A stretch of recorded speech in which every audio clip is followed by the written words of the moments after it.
নমস্কার সবাইকে। আজ আমি অপূর্ব স্বাদের একটা কই মাছের রেসিপি আপনাদের কাছে শেয়ার করব। তেল কই, এটি কিন্তু খেতে অসাধারণ হয়। আমি কিন্তু কোনো রকম পেঁয়াজ রসুন ছাড়াই এই মাছটা রান্না করব। আর জ্যান্ত মাছে মানে আর কি জিওল মাছ যেগুলো হয় সেগুলো যতটা সম্ভব পেঁয়াজ রসুন ছাড়া রান্না করাটাই ভালো, খেতে ভালো হয় বেশ।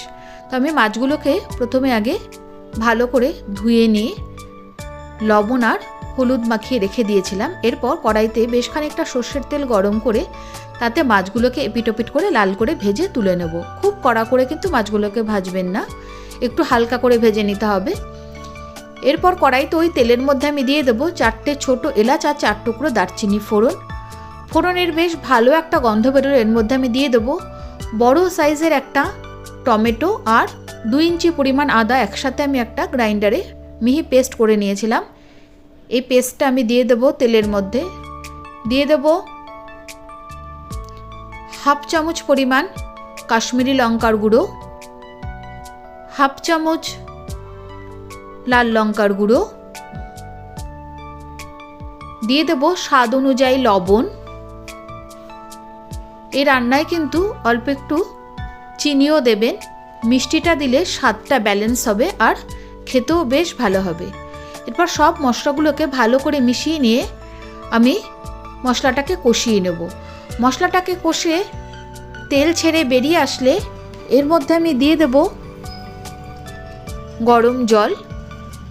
দেখুন মোটামুটি মশলাটা কষা হয়ে গেছে, তেল ছেড়ে বেরিয়ে এসছে। জলটা কে কীরকম ঝোল খাবেন, একটু গামাখা হলে ভালো হয়, কিন্তু আমি একটু ঝোল রেখেছিলাম তাই আমি মাঝারি বাটির 1 বাটি পরিমাণ জল দিয়েছিলাম। এরপর জলটা দেওয়ার পরে আমি মাছগুলোকে ঝোলে দিয়ে দেব। মশলার সাথে ভালো করে জলটাকে মিশিয়ে নিয়ে আমি মাছগুলোকে ঝোলে দিয়ে ঢাকা দিয়ে 7 থেকে 8 মিনিট মতো গ্যাসের ফ্লেমটাকে একদম কম করে দিয়ে আমি ফুটিয়ে নেব। এতে মাছের পেটে যে ডিমগুলো ছিল সেটাও খুব সেদ্ধ হয়ে যাবে। আর যেহেতু মাছটা কড়া করে ভাজিনি আমি, মাছটাও খুব ভালো মতো রান্না হয়ে যাবে।